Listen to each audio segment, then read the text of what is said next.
پسند ہے، وہ نہ پیسوں والا ہے، نہ زیادہ اسلحے والا ہے، بلکہ ان الدین عند اللہ الاسلام، کہ میرے نزدیک جو پسندیدہ مذہب ہے وہ کیا ہے؟ تو ہم نے اس بات کو عام کرنا ہے. اگر کوئی ہماری بہن مسلمانوں کا لباس چھوڑ کر عیسائیت کا لباس اپناتی ہے تو آپ انہیں کہیں کہ آپ جن لوگوں کے لباس کی پیروی کر رہی ہیں وہ تو اللہ تعالی کے ہاں ناپسندیدہ مذہب ہے، مکروہ مذہب ہے.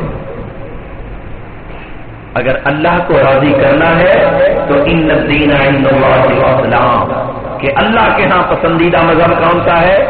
اسلام ہے. اور قبر میں پیغمبر اسلام نے کام آنا ہے.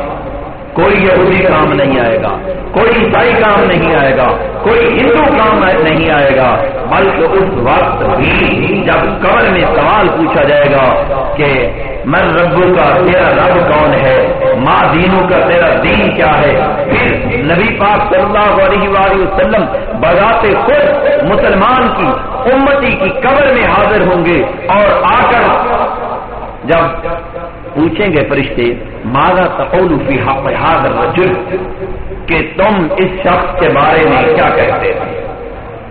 بڑی زبردست بات ہے. عیسائی مرتا ہے قبر میں حضرت عیسیٰ علیہ السلام نے نہیں آنا، یہودی مرے قبر میں موسیٰ علیہ السلام نے نہیں آنا،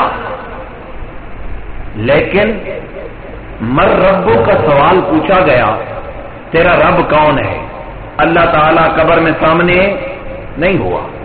ماں دینوں کا، تیرا دین کیا ہے، دین بھی سامنے نہیں ہوا. لیکن میرے نبی پاک صلی اللہ علیہ وآلہ وسلم کو کتنی محبت ہے اپنے امتیوں سے. آپ یہ دیکھیے، آپ کا بچہ ہو، اس نے 2-3 مرتبہ کسی سوال کو جواب کو پڑھ لیا، اس سوال کے جواب کو پیپر دینے جائے اسے جواب بھول جائے. اگر کوئی بندہ اس کے سامنے وہ جو جوابات ہیں ایک طرف دکھا دے، صرف دکھا دے، پھر چھپا لے، وہ سوال حل کر لے گا یا نہیں کر لے گا؟ فوراً کر لے گا. پہلے اگر اسے یاد کرتے ہوئے آدھا گھنٹہ لگتا تھا تو اب آدھا منٹ لگے گا، کیونکہ امتحان کا وقت ہے.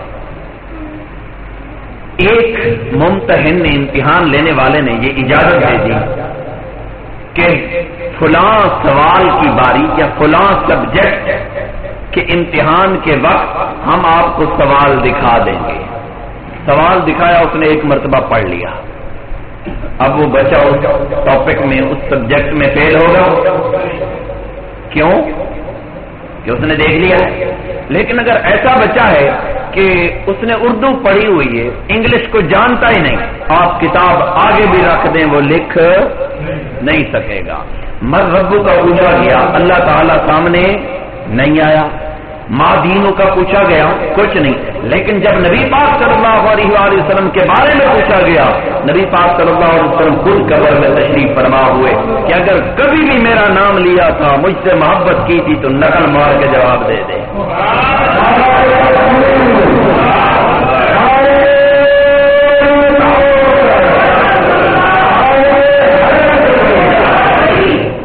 اللہ تعالیٰ نے بھی اجازت دے دی، محبوب لگواؤ نقلیں.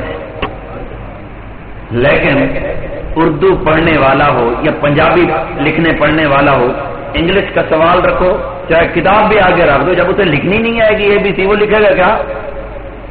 تو جس نے دنیا میں نبی پاک صلی اللہ علیہ وآلہ وسلم سے محبت کی، یہ نہ ہو کہ ساری زندگی غیبت کرتا رہا، اب نبی پاک صلی اللہ علیہ وسلم سامنے بھی آ جائے، اس کی صحت پر کوئی اثر نہیں پڑے گا. اگر محبت کا دعویٰ کرتا رہا تو دور سے دیکھے گا، کہے گا کہ اے نکیرو مجھ سے پوچھتے ہو، مر کے آیا ہوں یہاں اس دل ربا کے پاس. اعلیٰ حضرت رحمت اللہ علیہ ان کے شعر کا یہ ایک آخری مصرع ہے کہ مر کے آیا ہوں یہاں اس دل ربا کے واسطے. مجھ سے پوچھ رہے ہو یہ کون ہے، انہی کے لیے تو میں قبر میں آیا ہوں. تو نبی پاک صلی اللہ علیہ وآلہ وسلم کو امت اللہ تعالی نے چن کر دی ہے، اور میں تو کہتا ہوں اس امت کو نبی بھی اللہ تعالی نے چن کر دیا.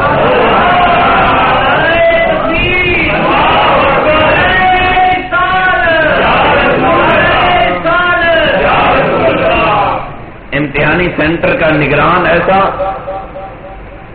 چلو امتی اگر بھولے سے تجھ سے کچھ نہ ہو سکا زندگی بھر، کبھی تو میرا ذکر کیا ہوگا، اب نقل لگا لے اور پاس ہو جا، اللہ کے ہاں سرخرو ہو جا۔ نبی پاک صلی اللہ علیہ وآلہ وسلم کو کبھی یہ بات پسند نہیں کہ میرا کوئی امتی جہنم میں جائے۔ نبی پاک صلی اللہ علیہ وآلہ وسلم قبر میں بھی ہماری خیر خواہی کے لیے، ہماری کامیابی کے لیے تشریف فرما ہوں۔ نبی پاک صلی اللہ علیہ وسلم دنیا میں ظاہری حیات میں جتنا عرصہ رہے، اگر کوئی فکر تھی نبی پاک صلی اللہ علیہ وآلہ وسلم کو تو وہ صرف امت کی بخشش کی تھی، بار بار۔ تو اب ہمیں بھی کیا فکر ہونی چاہیے؟ وہی مستقبل فکر کہ ہم نے پوری امت کی خیر خواہی کرنی ہے۔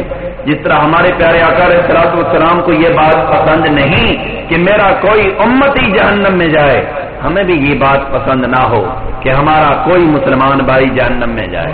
تو اس کے لیے کیا کرنا ہے کہ ہم نے تبلیغ کو عام کرنا ہے، دین کو عام کرنا ہے، نبی پاک صلی اللہ علیہ وآلہ وسلم کے مبارک طریقوں کو عام کرنا ہے، اور لوگوں کو بتانا ہے کہ اے فیشن پرستو، جن کی طریقوں پر تم چل رہے ہو وہ تو خود جہنم کا ایندھن بنیں گے، تمہیں کیا بخشوائیں گے؟ وہ قبر میں خود چیخو پکار کر رہے ہوں گے، تمہیں کیا بخشوائیں گے؟ اگر کسی کے طریقہ پر عمل کرنا ہے تو وہ پیارے آقا کا طریقہ ہے، دنیا میں اپنا لو۔ یہ بات ہم نے اپنی بیوی کو بھی بتانی ہے، اپنی ماں کو بھی بتانی ہے، بیٹی کو بھی بتانی ہے، بہن کو بھی بتانی ہے، بھتیجی کو بھی بتانی ہے، بھانجی کو بھی بتانی ہے کہ جن کے طریقے پر یہ آج کل مسلمان عورتیں چل پڑی ہیں، انہوں نے دیکھا نہیں اس فیشن کو بنانے والا کون ہے، انہوں نے تمہاری بخشش نہیں کرانی۔ اگر تم بخشش چاہتے ہو، دنیا میں کامیابی چاہتے ہو، تو پھر حضرت سیدہ طیبہ طاہرہ عالمہ فاضلہ سیدہ فاطمہ الزہرا رضی اللہ تعالیٰ عنہا کے راستے پر چلنا ہوگا۔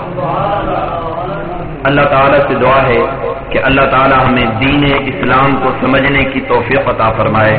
وآخر دعوانا